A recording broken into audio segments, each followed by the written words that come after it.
So I'm working on being a filmmaker. The problem is I don't know what I want to make a film on.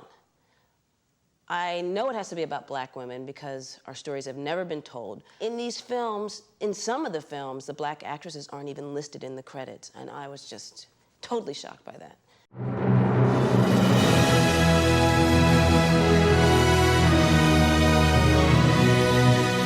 When we look at film history, we imagine a whole array of directors and stars. But in reality, film history has a ton of gaps in it. Entire communities of people are hard to find in the public. Two films that tackle this idea are Cheryl Dunye's The Watermelon Woman, released in 1996, and Dee Rees's Pariah, released in 2011. These films have different approaches and entirely different genres, but both films have the same goal in mind. That goal is to give a voice to the people who are rarely acknowledged. Cheryl Dunye. Cheryl Dunye's The Watermelon Woman is an amazing film as well as a groundbreaking film. The Watermelon Woman is the first ever feature film to be directed by a black lesbian. The film uses a mockumentary style to explore how black women, especially black queer women, have been erased from film history.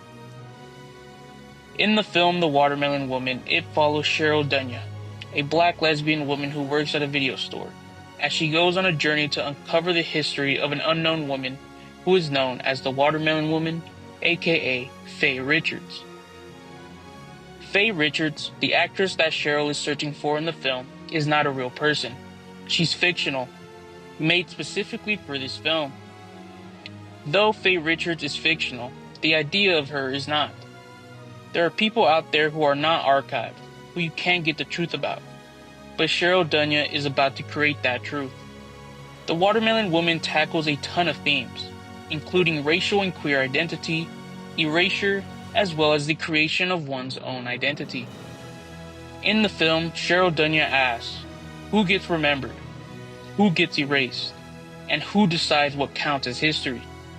It showcases throughout the film that her journey isn't just research, but it's about reclaiming a place in film that wasn't made to include her in it.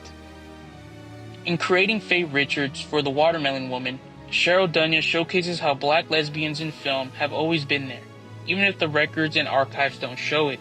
Even in fiction, it reflects the truth. According to the article, I Am a Lesbian, Black Queer Subjectivities in The Watermelon Woman and Pariah, Stephanie states, through the characters of Cheryl, Tamara, and Diana, The Watermelon Woman challenges and at times reinforces hegemonic and stereotypical representations of black lesbians in both mainstream and queer cinema. The narrative touches on black lesbians in film and how they were portrayed and their roles in the history of film. The misrepresentation of black lesbian women in film. While The Watermelon Woman by Cheryl Dunye takes us into the lost past and erased history, Dee Rees's Pariah moves us into the present day and the life of a teenage girl discovering her true self-identity. Pariah follows Alike, who is a 17-year-old girl. She knows that she is lesbian, and she's slowly showing a more masculine style with the way that she dresses. She's doing this while also living in a home where both her parents deny and reject who she truly is. Dee Rees's uses intimacy and realism. Alike uses poetry as a safe space and a way of expression that she can fully control. Pariah means outsider, and Alike is an outsider in her own home, as well as at school. But Alike refuses to be shaded by others and refuses to disappear. By the end of the film, Alike chooses self-discovery instead of comfort. She chooses to accept herself rather than to let someone else do so. She chooses so over her own family. In an interview of Dee Rees from The Hollywood Reporter, where she discusses the film Pariah, she states, "We have to widen the canon," and that there's a blind spot in terms of gatekeepers, of how we think about what's important, what's technique. Sometimes black filmmakers, when we make something that's great, there's a feeling that you stumble into it, or they're looking over our shoulders like, who is the person really responsible for this thing? When we look at both The Watermelon Woman and Pariah, you can clearly see that these films are more than what's just on the screen. Cheryl Dunye and Dee Rees remind us that the margins aren't just empty spaces. There's tons of people, stories, identities, as well as histories that the mainstream media and film have simply just chosen not to see. Both of these films showcase what happens when intersectional identities meet a system that wasn't made with them in mind. Intersectionality considers how various social identities intersect to shape individual experiences of oppression. And in these films, it's evident of how it explores race, gender, and sexuality.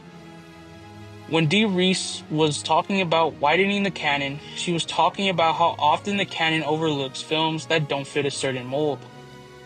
In the end, these films are reminders that the work isn't finished. There's still histories to be uncovered, there are still plenty of stories to be told, and many more identities to be found.